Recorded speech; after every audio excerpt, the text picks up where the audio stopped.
Greater than 0 है या less than 0 है। अगर लेस देन 0 है तो माइनस लगा के खोल देंगे और अगर ग्रेटर देन 0 है तो एज इट इज बाहर निकाल देंगे। सर ये वैल्यू नेगेटिव है और ये भी वैल्यू नेगेटिव है तो a is equal to 3 is a possible solution. a is equal to 3 हमारा एक सॉल्यूशन। डाइफेंटाइन इक्वेशन का समझ लो या छोटा सा इंटीजर का क्वेश्चन है, वैसे भी इजीली वे में ये सॉल्व हो जाता है क्योंकि n अगर 7 से ग्रेटर है, 7 की डिविजिबिलिटी चेक करनी है तो हमने 7k प्लस r की फॉर्म में उसे रखा।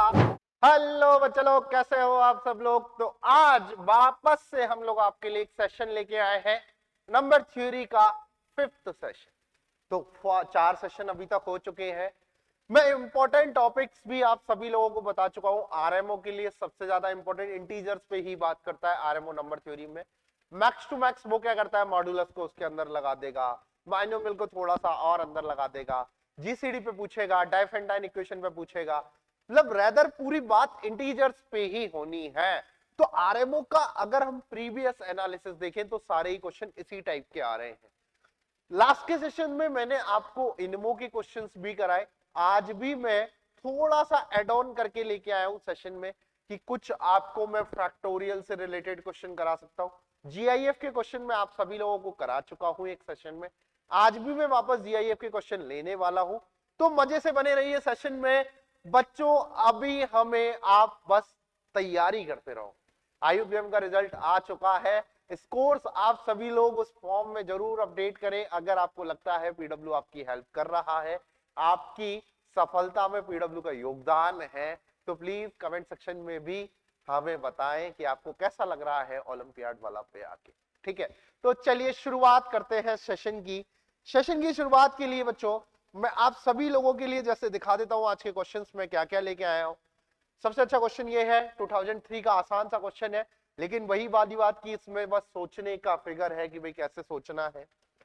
आसान शब्दों में सबसे पहले मैं आपको एक मॉड्यूलस का क्वेश्चन कराना चाहता हूं। सभी लोग पहले वीडियो को पॉज करें, इस क्वेश्चन पे थोड़ा सा एनालिसिस करें। आसान सा क्वेश्चन है, बस मुझे आप सभी लोगों को इसको थोड़ा सा नॉलेज में डालना है कि ऐसे क्वेश्चन भी आरएमओ पूछता था पहले। अभी पता नहीं पूछे, लेकिन हमें आपकी तैयारी करानी है। कुछ बच्चे कह सकते हैं कि सर ये अलजेब्रा का क्वेश्चन है, बट हाँ मुझे इसे मॉड्यूलस में कराना था, इसलिए मैं आप सभी लोगों को यहां पर लेके आया। चलिए क्वेश्चन की शुरुआत करते हैं। सबसे पहले आपको क्वेश्चन क्या क्या बोल रहा है, ऐसा बोल रहा है कि सर रियल नंबर्स बताने हैं, ए कितने हैं, ऐसे कितने ए हैं जिनके लिए इस इक्वेशन के एग्जैक्टली 3 रूट्स हो। क्वेश्चन में मॉड्यूलस लगा हुआ है, मतलब 2 इक्वेशन बनेंगी, 2 पार्ट बनेंगे, दोनों को ही आपको सॉल्व करना। तो सबसे पहले आपने देखा कि आपके पास है x square plus a minus 2 into x plus 1 बराबर 3 मॉड एक्स। मॉड का मतलब क्या होता है सर? मॉड का मतलब होता है कि अंदर वाली पार्टी ग्रेटर देन 0 है या लेस देन 0 है। अगर लेस देन 0 है तो माइनस लगा के खोल देंगे और अगर ग्रेटर देन 0 है तो एज इट इज बाहर निकाल देंगे। बस तो हमने भी वही काम किया, हमने केस बनाए। केस 1 कहता है कि अगर x जो है वो ग्रेटर देन इक्वल टू 0 है। अगर x greater than equal to 0 है तो क्या करेंगे, x square plus a minus 2 into x plus 1। अब अगर अंदर वाली पार्टी ग्रेटर देन 0 है तो यहां 3x आ जाएगा। बिल्कुल सर यही आएगा सर। तो यहां पर देखो x square plus a x minus 2x minus 3x plus 1 बराबर 0 आ जाएगा सर। बिल्कुल आ जाएगा सर।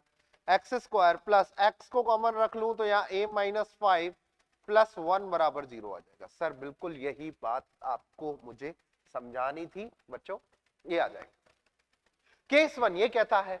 केस 2 कहता है कि बच्चों अगर x लेस देन 0 हो जाए, अगर x कैसा हो जाए, लेस देन 0, तो क्या करेंगे सर? सर बिल्कुल यही काम करेंगे, x square plus a minus 2 into x plus 1 बराबर माइनस का 3x। बिल्कुल बच्चा लोग यही काम करने वाले हैं। तो यहां देखो आप x square plus a x minus का 2x प्लस का 3x प्लस 1 बराबर 0। ये बात समझ में आई? तो एक्स स्क्वायर प्लस यहां पे आ जाएगा a plus 1 into x plus 1 बराबर 0। ये 2 इक्वेशन आपके पास मॉड्यूलस से बन गए। बोला गया एग्जैक्टली 3 ही रूट है सर इनके। एग्जैक्टली क्या है? 3 रूट है। तो मैंने एक दिमाग लगाया, सर अगर इस इक्वेशन के दोनों ही रूट इक्वल हो जाए और उसी ए के लिए अगर इस इक्वेशन के दोनों ही रूट अलग अलग हो जाए, डिफरेंट हो जाए, तो टोटल मिला के 3 इक्वेशन आ जाएंगे, 3 रूट आ जाएंगे सर, बिल्कुल आ जाएंगे। और सर अगर आप बोलो तो मैं यहां से एक काम कर सकता हूं कि इस इक्वेशन के दोनों रूट इक्वल आ जाए और इसके डिफरेंट आ जाए, तो सर मेरा काम बन सकता है। बच्चा कहां गलत सोचा उसके लिए मैं बताता हूं। बच्चे ने सोचा कि सर इन दोनों का एक रूट कॉमन आ जाए और बाकी दोनों रूट डिफरेंट आ जाए, मतलब इन दोनों का एक रूट कॉमन आ जाए, इसका एक डिफरेंट और इसका एक डिफरेंट आ जाए। वो केस पॉसिबल नहीं है। क्यों? क्योंकि ये x लेस देन 0 है, वो x greater than equal to 0 है। दोनों का कभी कॉमन रूट आएगा ही नहीं, क्योंकि हम कंसीडर ही नहीं करेंगे। भाई इसका x लेस देन 0 आएगा, इसका x greater than equal to 0 आएगा। जब दोनों के रूट ही अलग अलग क्राइटेरियन में आ रहे हैं, मतलब क्राइटेरिया में आ रहे हैं, तो कॉमन रूट कैसे पॉसिबल? नहीं पॉसिबल। तो आपको केवल एक चीज समझ में आई कि सर इसके दोनों रूट इक्वल हैं और इसके दोनों रूट इक्वल है। अगर इस केस के दोनों रूट इक्वल है तो इसके दोनों रूट डिफरेंट है, अगर इस केस के दोनों रूट इक्वल है तो इसके दोनों रूट डिफरेंट। तो केस 1 को लेके चलते हैं। सर केस 1 ने हमें क्या सिखाया? बच्चों बहुत आसान सी बात सिखाई। We are taking case 1, both roots are equal, both roots are equal, दोनों ही रूट केस 1 के इक्वल। तो केस 1 के जब दोनों ही रूट इक्वल होंगे तो d बराबर 0 होगा। सर बिल्कुल सर, d बराबर 0 होगा। सर d बराबर 0 होगा तो इसका d 0 करो, कितना आएगा? a माइनस 5 का होल स्क्वायर बराबर 4। यही आएगा बच्चों? बिल्कुल सर यही आएगा। सर अगर a माइनस 5 का होल स्क्वायर बराबर 4 है तो a माइनस 5 बराबर 2 आएगा और a माइनस 5 बराबर माइनस 2। सर तो a बराबर 7 आ गया और a बराबर कितना आ गया? 3। सर इन दोनों ही एक ही वैल्यू के लिए इसके दोनों रूट इक्वल है। बिल्कुल सही बात है, दोनों ही रूट इक्वल है। लेकिन आप एक बात सोचो, अगर मैं a बराबर 3 लूं और इसके दोनों ही रूट इक्वल आ जाए लेकिन दोनों ही रूट नेगेटिव हो तो लेंगे क्या? नहीं। तो वो चीज भी चेक करनी जरूरी है। सर तो यहां हमने चेक करने के लिए क्या काम किया, बात ध्यान से समझना। यहां हमने चेक करने के लिए a बराबर 7 इस इक्वेशन में डाला। a बराबर 7 इस इक्वेशन में डालते ही एक्स स्क्वायर प्लस का 2x प्लस 1 बराबर 0 बन गया। X square plus 2x plus 1 बराबर 0 बन गया। तो बच्चों ये x प्लस 1 का होल स्क्वायर बराबर 0 आ गया और x बराबर -1 और -1 आ गया, जबकि हमें इस केस में x greater than equal to 0 लेना था। तो ये केस पॉसिबल नहीं है। बात समझ आ रही है? अब इस केस में चलते हैं। सर इस केस में जब हम घूमे तो हमें एक्स स्क्वायर 3 डालो उसके अंदर तो -2x प्लस 1 बराबर 0 मिला। तो यहां पर आ गया x माइनस 1 का होल स्क्वायर बराबर 0। तो x बराबर 1 और 1। ये तो पॉसिबल है। सर a बराबर 3 पे इस इक्वेशन के दोनों ही रूट पॉजिटिव हैं या ग्रेटर देन इक्वल टू 0 हैं और ये इक्वेशन के दोनों ही रूट इक्वल हैं। ये बात समझ में आई? बिल्कुल सर, ये बात तो मेरे समझ आ गई। सर लेकिन ये इसके दोनों रूट तो इक्वल हो गए, लेकिन इसके दोनों ही रूट डिफरेंट होने चाहिए, तभी हम उस एक ही वैल्यू को ले सकते हैं। तो इसके दोनों ही रूट डिफरेंट के लिए हमें इस एक ही वैल्यू को इसमें पटकना पड़ेगा। Now we put a is equal to 3 in case 2।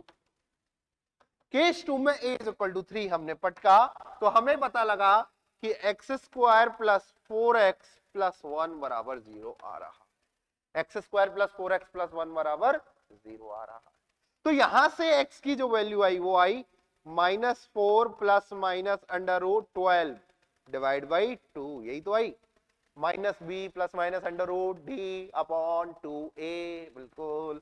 तो यहां से आपके पास आई -2 plus minus 2 root 3 divide by 4 plus minus 2 root 3 divide by 2। तो यहां से आ गई -2 प्लस माइनस रूट 3। क्या बच्चों ये दोनों ही वैल्यू डिफरेंट है? हाँ सर, एक वैल्यू है हमारे पास -2 प्लस रूट 3 और एक वैल्यू है हमारे पास -2 माइनस रूट 3। सर ये वैल्यू नेगेटिव है और ये भी वैल्यू नेगेटिव है, तो a is equal to 3 is a possible solution. a is equal to 3 हमारा एक सॉल्यूशन। क्या बात आपको समझ आ रही है? आ रही है तो कर दो बिल्कुल, दिल दे के देखो, दिल दे के देखो कमेंट सेक्शन में कि सर अभी हमें समझ आ रहा है, अभी बिल्कुल समझ आ रहा है। तो यहां तक बात समझ में आई, बिल्कुल बिना किसी नुकसानदायक चीजों से आगे चलते हो। तो केस बराबर वन, केस वन समझ में आया, केस वन में हमने बोथ रूट्स आर इक्वल करे। अब हम करने वाले हैं केस टू के both roots are equal. Now we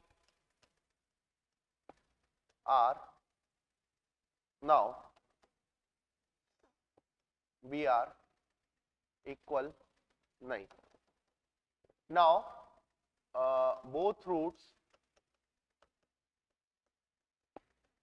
are equal in case 2। Case 2 में दोनों ही रूट इक्वल हो, तो फिर भाई वो भी तो केस पॉसिबल है, दोनों ही रूट इक्वल का। तो हमने यहां पर देखा केस 2 क्या कह रहा है, एक्स स्क्वायर प्लस ए प्लस 1 इंटू एक्स प्लस 1 बराबर 0। इसके दोनों ही रूट क्या है, इक्वल। अब देखो इसके दोनों रूट इक्वल, तो d बराबर 0, d बराबर 0 तो a प्लस 1 का होल स्क्वायर माइनस 4 बराबर 0।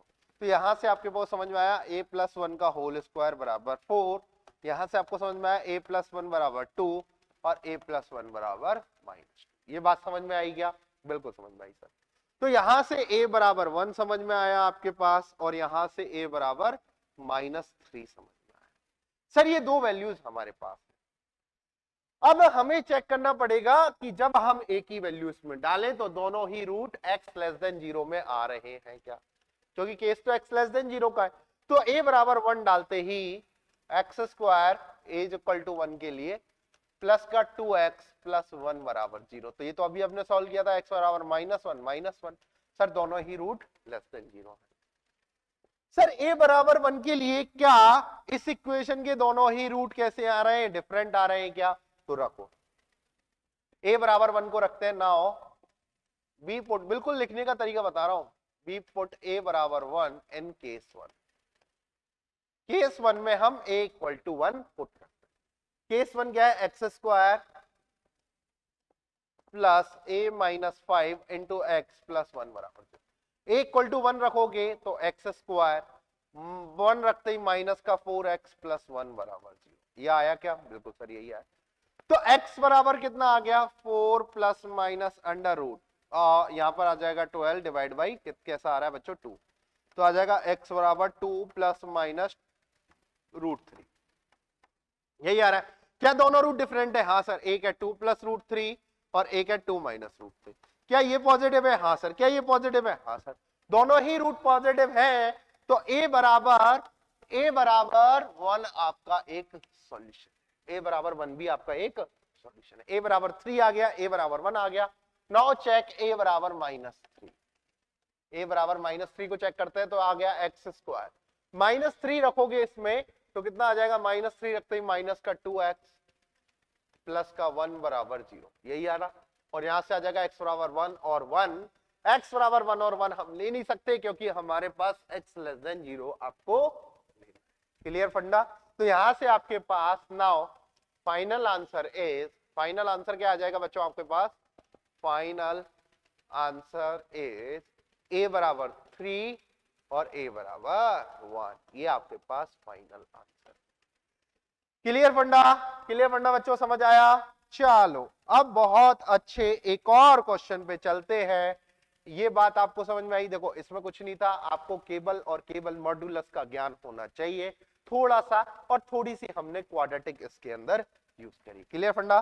चलो अगले क्वेश्चन पे बच्चों मैं आपको लेके चलता हूं।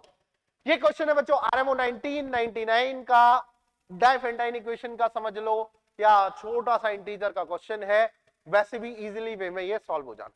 फटाफट से वीडियो को पॉज करो, इस क्वेश्चन को सॉल्व करो और देखते हैं आप सभी लोगों को आंसर आता है या नहीं।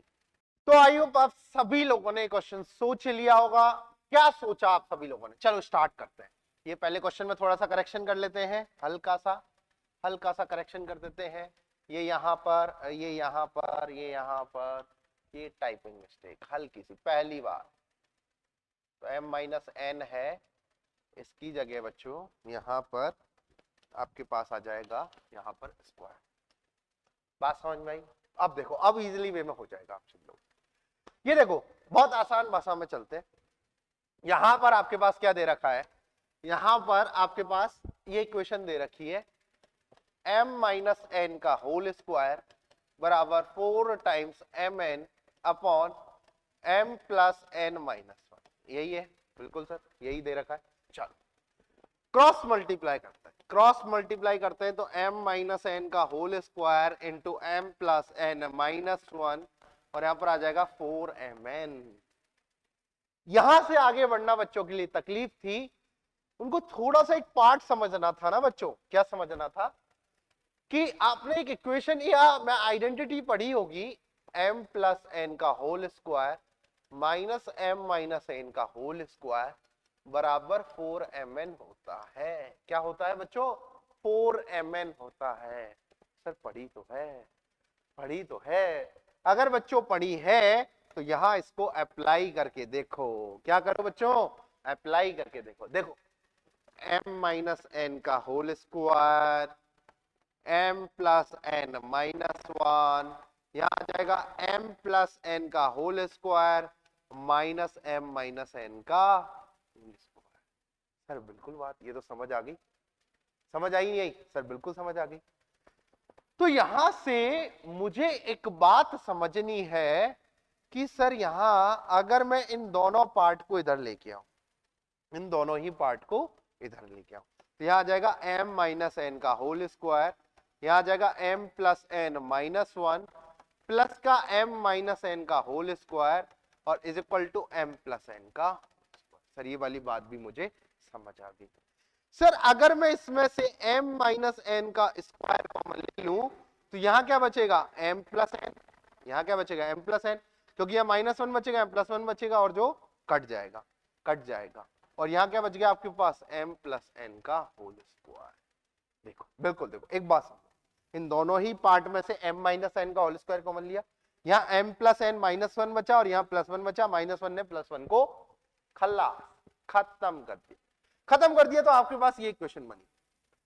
आप सोच रहे हो, आप सोच रहे हो सर ये तो m, ये इक्वेशन क्या बनी बच्चों, ये बन गई आपके पास m माइनस एन का whole square into m plus n और is equal to m plus n का होल स्क्वायर। बहुत एक पेज का छोटा सा सॉल्यूशन है इसका, बहुत छोटा सा, बस कंसेप्ट आपको समझाना है। अब आप सभी ने सोचा कि सर इस दोनों पार्ट से तो m प्लस एन कटेगा, या फिर मैं बात कहूं तो ऐसा आपको एक नजर आएगा कि अगर मैं m प्लस एन कॉमन रख लेता हूं तो यहां आ जाएगा m माइनस एन का whole square minus times of m plus n बराबर 0। सर यहां से दो केस बने, या तो m प्लस एन 0 होगा या तो m प्लस एन 0 होगा, या सर क्या होगा, या सर क्या होगा। तो यहां से आपको एक चीज समझ में आई, सर m माइनस एन का होल स्क्वायर बराबर m प्लस एन, ये बात समझ में आई, बिल्कुल सर समझ आ गई। अब आप सभी लोगों को एक चीज समझनी है कि भैया इंटीग्रल सॉल्यूशन निकाल ले m और n, मतलब m और n कैसे होने चाहिए, इंटीजर होने चाहिए। सर अगर m प्लस एन 0 है, क्या पॉसिबल है m प्लस एन 0 हो सकता है, हाँ सर 0 हो सकता है, m प्लस एन 0 हो जाएगा तो कोई फर्क इक्वेशन में नहीं पड़ रहा। तो एक सॉल्यूशन तो आ गया आपके पास, m बराबर क्या है माइनस एन है, और कोई भी इंटीजर मान लो, तो यहां पे मैं मान लेता हूं अगर ये एम के है तो ये माइनस के टाइप सॉल्यूशन आ जाएगा।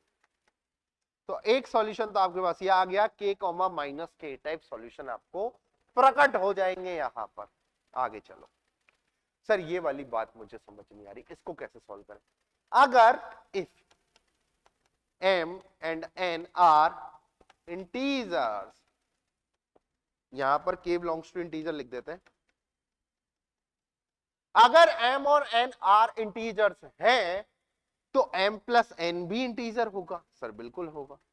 सर तो अगर m माइनस एन भी इंटीजर होगा, हाँ सर बिल्कुल होगा। तो सर मैं काम करता हूं, अगर m प्लस एन को मैं k मान लेता हूं और k बिलोंग्स टू क्या कर देता हूं, इंटीजर कर देता हूं, ठीक कोई भी, तो सर m प्लस एन बराबर k है, सॉरी मैं इसको और उल्टा करता हूं ना, और ध्यान समझना, m माइनस एन को मैं k मान लेता हूं और k बिलोंग्स टू क्या है, इंटीजर है। तो बात ध्यान से समझना, m प्लस एन क्या हो जाएगा, k स्क्वायर हो जाएगा। भाई अगर ये k है तो m प्लस एन क्या हो गया, k स्क्वायर हो गया। दोनों ही इक्वेशन से अगर मैं एडिशन कर रहा हूं तो यहां पर क्या आ जाएगा 2m आ जाएगा और यहां पर क्या आ जाएगा k प्लस के स्क्वायर आ जाएगा। तो m बराबर क्या आ जाएगा बच्चों, k प्लस के स्क्वायर बाई 2 आ जाएगा, k प्लस के स्क्वायर बाई 2 आ जाएगा, ठीक है। और अगर मैं दोनों को सब्ट्रैक्ट कर देता हूं तो n बराबर आ जाएगा बच्चों, सब्ट्रैक्ट करूंगा तो इसमें से इसको सब्ट्रैक्ट किया तो k square minus k divide by 2, ये आएगा नहीं आएगा, बिल्कुल आएगा सर। तो m की वैल्यू हो गई k प्लस के स्क्वायर बाई 2 और n की वैल्यू हो गई k माइनस के स्क्वायर माइनस k बाई 2। लेकिन एक बात जरूर समझो ना बच्चों, अगर मैं यहां से देखता हूं, अगर मैं यहां से देखता हूं m plus n, m plus n, m plus n, m plus n, m plus n क्या है, k स्क्वायर है, m प्लस एन क्या है, k स्क्वायर है, और यहां सभी को पता है कि m प्लस एन माइनस 1 है। मतलब अगर मैं m प्लस एन को 1 रख दूं, m प्लस एन क्या है, k स्क्वायर है, तो अगर, बहुत ध्यान समझना, इसको एक छोटा सा पार्ट कर लेते हैं, ये पोर्शन अभी काम ही नहीं कर रहा है, ठीक है, चलो मैं ध्यान समझाता हूं। अगर आप m प्लस एन की वैल्यू, अगर आप n प्लस एन की वैल्यू यहां पर क्या कर देते हो बच्चों, 1 कर देते हो, और 1 कैसे होगी, जब k बराबर आपने प्लस माइनस 1 माना तो m प्लस एन क्या हो जाएगा, 1 हो जाएगा, m प्लस एन क्या हो जाएगा, 1 हो जाएगा। बात समझ आ रही है? तो ये पॉसिबल ही नहीं है क्योंकि ये नीचे पार्ट 0 बना देगा, तो k की वैल्यू कभी भी प्लस माइनस 1 नहीं होगी, क्योंकि m प्लस एन क्या नहीं हो सकता, 1 नहीं हो सकता। तो बच्चों सॉल्यूशन क्या क्या बने, सर मुझे तो सॉल्यूशन बताओ। सॉल्यूशन बने एक तो k comma minus k type के, ये क्या है, k belongs to any integer है, ठीक है। और सर सॉल्यूशन क्या बने, m बराबर आ गया बच्चों आपके पास, m बराबर क्या आ गया, m बराबर आ गया k square plus k by 2 और n बराबर आ गया k square minus k by 2। ये आपके एक टाइप के सॉल्यूशन बने, और यहां पर k is not equal two plus minus 1 और k बिलोंग्स टू z, या फिर मैं बात करूं तो इंटीजर। इस टाइप के सॉल्यूशन बच्चों आपके। आई होप बहुत आसान सी प्रॉब्लम आपको ये समझ आ गई होगी कि सर ऐसी प्रॉब्लम्स में क्या करते हैं, कैसे हम इसमें आगे बढ़ते हैं। इस क्वेश्चन में कुछ भी नहीं था, केवल आइडेंटिटी का यूज था और उसी को हमने सॉल्व किया फैक्टराइजेशन के तौर पे कि भैया दो पार्ट आ गए, m प्लस एन 0 है तो m बराबर माइनस एन, मतलब k comma minus k type के सॉल्यूशन आएंगे, k को इंटीजर बना दिया। अब अगर यहां से मैं देखूं तो यहां से आपके पास समझ में आया कि m प्लस एन के स्क्वायर के बराबर है, m माइनस एन के है, तो m की वैल्यू ये आ गई, n की वैल्यू आ गई, k बराबर प्लस माइनस 1 नहीं हो सकता क्योंकि फिर यहां पर नीचे डिनोमिनेटर में 0 मिल जाए। तो ऐसे टाइप के सॉल्यूशंस बच्चों, अब बच्चों को लगेगा कि सर k और k में भी सॉल्यूशन आ सकते हैं, हाँ सर बिल्कुल आ सकते हैं, क्योंकि यहाँ पर अब आप बिल्कुल इंटीग्रल सॉल्यूशन ऐसे तो बता नहीं सकते कि क्या क्या बनेंगे, फॉर्म बता सकते हो आप कि कैसी फॉर्म के आपको सॉल्यूशन यहाँ पर मिलने वाले। क्लियर फंडा, समझ में आई?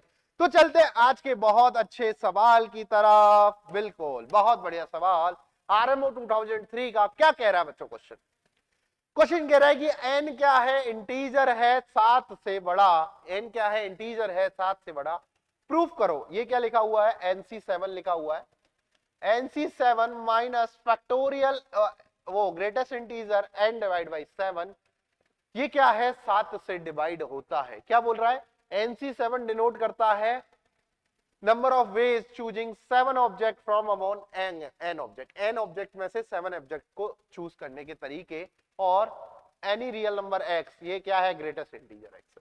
क्वेश्चन को, वीडियो को पॉज करो, फटाफट से क्वेश्चन को थोड़ा सा दिमाग लगाओ कि ऐसे क्वेश्चन में और क्या सोचा जा सकता है। तब तक आप 1 मिनट लो, वीडियो को जरा पॉज करके सोचो, ठीक है। तो आई होप आप सभी लोगों ने अब सोच लिया होगा क्वेश्चन को कैसे सॉल्व करना है। नहीं स्टार्ट नहीं हुआ है, स्टार्टिंग सोचनी थी ना। क्या कह रहा है कि n कोई इंटीजर है 7 से बड़ा। अब आपको बोला जा रहा है, पहले ये छोटे मोटे तितर बितर को रफ कर देता हूं, आपको बोला जा रहा है कि भैया प्रूव करना है, prove that NC7 minus greatest integer of n divide by 7 is divisible by 7। ये आरएमओ 2000 डिविजिबिलिटी पे अच्छे अच्छे क्वेश्चन आरएमओ में आए हुए हैं, बहुत अच्छे क्वेश्चन कुछ मैंने भी कराए, इनमो के क्वेश्चंस कराए हैं आप सभी लोगों को, तो बहुत अच्छे से देखिएगा। देखो इस क्वेश्चन की शुरुआत ही बहुत इंपॉर्टेंट है, जिसने शुरुआत अच्छे से कर ली उसको ये बात तो समझ आ गई कि भैया क्वेश्चन में करना क्या है। शुरुआत में बोला गया कि n को सोचना है आपको, n क्या है, 7 या 7 से बड़ा, n क्या है, 7 या 7 से बड़ा। सर n अगर 7 से बड़ा है, NC7 है, ठीक है, और भैया 7 से बड़ा है तो क्या ले? सर मैं लिख लेता हूं कि लेट अज्यूम n बराबर 7k प्लस r। मैंने लिख लिया कि भैया 7 का कोई मल्टीपल नहीं कहेंगे, कोई नंबर है जो 7 से डिवाइड होने पर कोई रिमाइंडर देता है पर 7 से बड़ा। तो यहाँ पर k को मैंने नेचुरल नंबर मान लिया। k को क्या मान लिया मैंने? नेचुरल नंबर, क्योंकि भाई 0 हम ले नहीं सकते वरना 7 से छोटा हो जाएगा। 1 को लेते ही हमारे पास क्या बन जाएगा भैया? 7 बन सकता है। 7 से बड़ा है तो भाई 1 लेते ही हमारे पास क्या बन सकता है?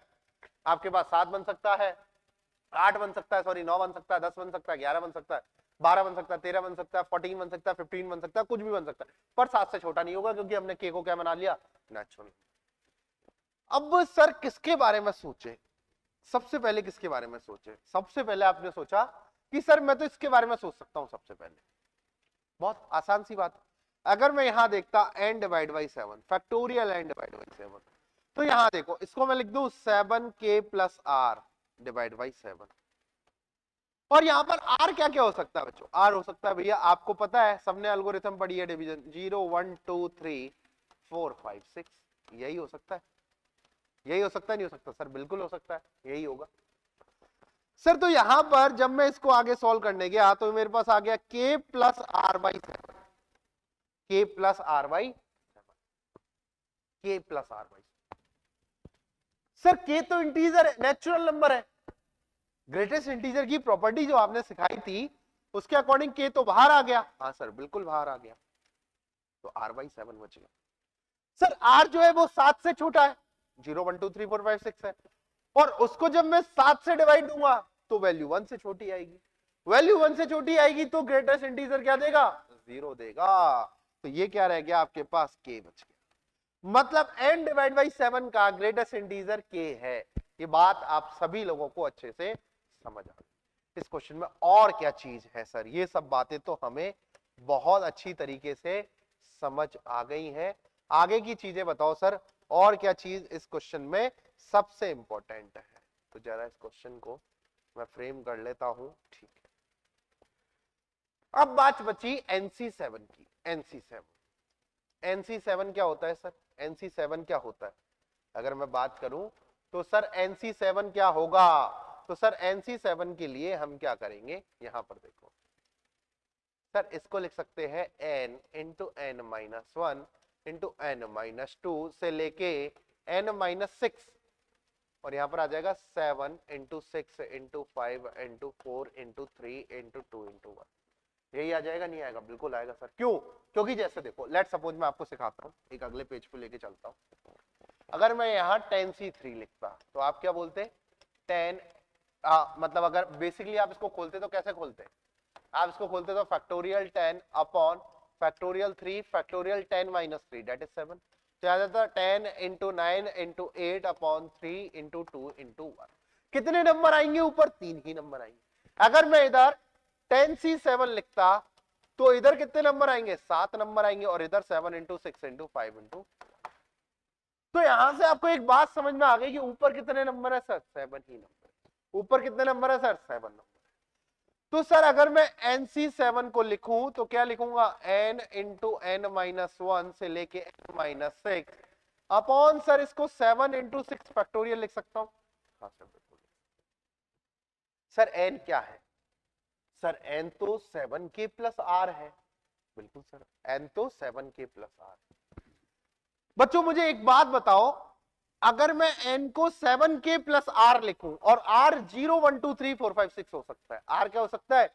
0 1 2 3 4 5 6। इस क्वेश्चन में जहां भी कंसंट्रेशन टूटा वहीं से समझ आना बंद हो जाएगा। ये बात आप अच्छे से समझ लो। तो इस बात को अच्छे से गांठ मान लो कि भैया हमें ये क्वेश्चन में पूरा अच्छे से कंसंट्रेशन से देखना है। जहां भी नहीं समझ में आए वापस आना है, उसी वीडियो के लास्ट मिनट पे जहां से क्वेश्चन शुरू हुआ है वहीं से वापस समझना। तो मुझे एक चीज बताओ बच्चों यहां पर कि अगर मैं बीच में कहीं भी देखूं तो एक 7k बनेगा? नहीं बनेगा। क्यों? देखो, क्योंकि यहां पर n माइनस 0 n माइनस 1 है, n माइनस 2 है। इसको ऐसे लिख लो, n माइनस 0 है, n माइनस 1 है, n माइनस 2 है, n माइनस 3 है, n माइनस 4 है, n माइनस 5 है और n माइनस 6 है। देखो 7 ही नंबर है, 7, और यहाँ क्या है 7 इंटू 6 फैक्टोरियल। अब जब भी मैं n बराबर 7 के प्लस आर रख रहा हूं, सपोज करो कोई नंबर हुआ जिसमें r की वैल्यू 3 हुई, r की वैल्यू 3 हुई, तो लेट सपोज ये नंबर हो जाएगा r की वैल्यू 3 पे 7 के प्लस 3, तो जैसे ही n माइनस 3 करोगे 7 के बन जाएगा। लेट सपोज 7 के प्लस 2 हुआ तो यहां 7 के बन जाएगा। मैंने अज्यूम कर लिया 7 के प्लस 3 रहा होगा, तो यहां पर ये 7 के बन गया। बना नहीं बना? बिल्कुल सर बना। तो सर यहां पर जब ये 7 के क्या रहा होगा, -4 करेंगे तो 7 के -1 बन जाएगा, या 7 के -2 या 7 के -3। तो अब यहां पर देखो, मैं आपको अगले पेज पर वापस से सिखाता हूं कि यहां पर n-0, n-1, n-2, n-3, n-4, n-5 और n-6 है। लेट सपोज हमने n बराबर 7 के प्लस 3 करा, लेट सपोज हमने n बराबर 7 के प्लस 3 करा, तो ये वाला नंबर तो मेरा बन गया 7 के, ये बन गया 7 का।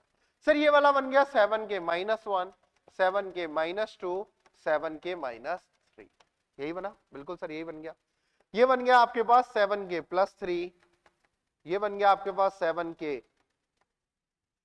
के प्लस 2, और ये बन गया 7 के प्लस का 1। बिल्कुल सर यही बन गया। अब बच्चों एक बात बताओ, ये 7 के है, इसको एज इट इज छोड़ दो। अब मुझे एक चीज बताओ, जब मैं 7 के प्लस 1 इंटू 7 के प्लस 2 करता हूं तो मुझे क्या बनता है? लेट सपोज यहां देखो, यहां आ जाएगा 49 के स्क्वायर, ये बन जाएगा 14 के प्लस 21 के, और ये बन जाएगा 2। तो ये इसको मैं लिख सकता हूं 7m प्लस 2। भाई m तो क्या हो गया, 7 का मल्टीपल है, 7 कॉमन ले लिया तो बचा कुचा नंबर हमने m बना दिया। सर अब अगर मैं इसको 7 के प्लस 3 से मल्टीप्लाई करता, इसको लेट सपोज मैं 7 के प्लस 3 से और मल्टीप्लाई करता, तो यहां पर क्या आ जाता बच्चों, 7 के प्लस 3 आ जाता। आता नहीं आता? बिल्कुल सर यही आता। यहां वापस से आप सभी लोगों ने सोचा तो यहां 49 m इंटू के आ जाता, प्लस कितना आ जाता आपके पास 21 m आ जाता, 14 के आ जाता, और यहां पर 6 आ जाता। तो ये वापस से 7n बन जाता, कोई एक 7 का ही मल्टीपल बनता, और यहां पर 6 को मैं लिख सकता हूं 3 फैक्टोरियल। मतलब देखो जितने ही नंबर से मल्टीप्लाई हो रहा है, लास्ट वाला जो नंबर होगा उसका फैक्टोरियल लग जाएगा। बिल्कुल यही बनवा। तो आप एक बात देखो, इसको ये 7 के -1 है, इसको मैं 7 के प्लस 6 भी लिख सकता हूं।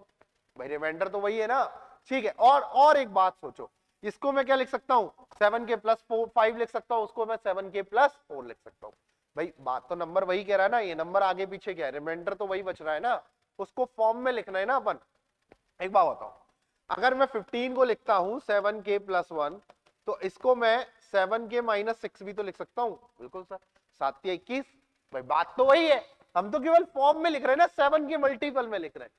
जैसे ही इसको मैं क्या लिख सकता हूं, 7 के प्लस का 6 लिख सकता हूं, इसको मैं 7 के प्लस का 5 लिख सकता हूं, इसको मैं 7 के प्लस का 4। भाई आप ही बताओ, 18 को आप 7 के प्लस 4 भी लिख सकते हो और 7 के -3 भी लिख सकते हो।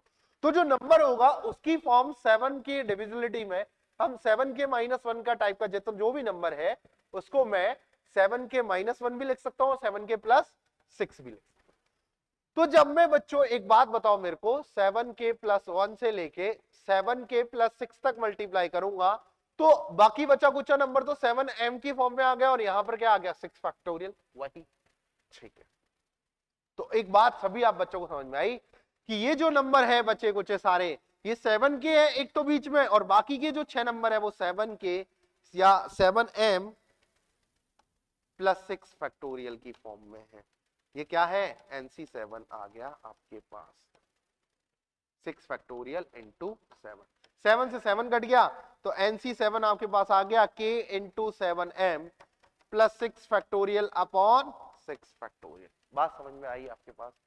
तो एक हल्का सा पेज ऐड करके मैं आपको बताता हूं। आपके पास था NC7 माइनस, इसको प्रूफ करना है। NC7 आपके पास आया k, NC7 क्या आया बच्चों, k इंटू 7 का मल्टीपल कोई भी और 6 factorial divide by 6 factorial minus आपके पास आ गया k। यही आया? बिल्कुल सर, ये आ गया आपके पास। सर इसको सॉल्व करेंगे तो k को कॉमन ले ले, और यहां पर आ गया 7m plus 6 factorial divide by 6 factorial minus 6, minus क्या आ गया बच्चों, आ गया। तो यहां आ गया k और यहाँ आ गया 7m और प्लस का 6 फैक्टोरियल माइनस का 6 फैक्टोरियल डिवाइड बाई 6 फैक्टोरियल। तो ये आ गया बच्चों k और ये आ गया 7m डिवाइड बाई 6 फैक्टोरियल। तो यहां से hence proved that NC7 minus greatest integer के अंदर n divide by 7 is divisible by 7। ये हमेशा क्या होगा, 7 से डिविजिबल होगा। कब? जब n क्या हो, 7 से ग्रेटर हो। क्योंकि n अगर 7 से ग्रेटर है, 7 की डिविजिबिलिटी चेक करनी है, तो हमने 7k प्लस r की फॉर्म में उसे रखा। और देखो क्या ये इंटीजर होगा? हाँ बिल्कुल इंटीजर होगा, क्योंकि m तो कोई एक नंबर बनेगा और 6 फैक्टोरियल उसे हमेशा काटेगा। Clear funda? Clear funda? Clear? Clear? ये बात आपको समझ में आई? इस पूरे सॉल्यूशन में हमने एक ही काम किया कि भैया n को सबसे पहले सोचा कि n क्या हो सकता है। n को लेट सपोज हमने अज्यूम किया 7k प्लस r, तो ग्रेटेस्ट इंटीजर के अंदर n डिवाइड बाई 7 क्या हो गया, k बन गया। NC7 को मैंने आपको बिल्कुल अच्छे से फॉर्म में एक एक को सॉल्व करके आपके सामने समझाया है कि कैसे ये 7k बनेगा, बाकी नंबर कैसे 7m प्लस 6 फैक्टोरियल बनेंगे। जैसे ही ये बात आपको समझ में आई तो आपके पास पूरा सॉल्यूशन क्लियर फंडा। तो आई होप आपको बहुत अच्छे से समझ आया होगा आज का ये सेशन। कैसे लग रहे हैं आपको लेक्चर, प्लीज जरूर बताइएगा। बहुत बहुत धन्यवाद लास्ट में लेक्चर तक बने रहने के लिए। कमेंट सेक्शन में हमें जरूर बताएं कैसा लग रहा है आपको। पीडब्ल्यू की ओर से बहुत बहुत धन्यवाद आप सभी लोगों का। Thank you.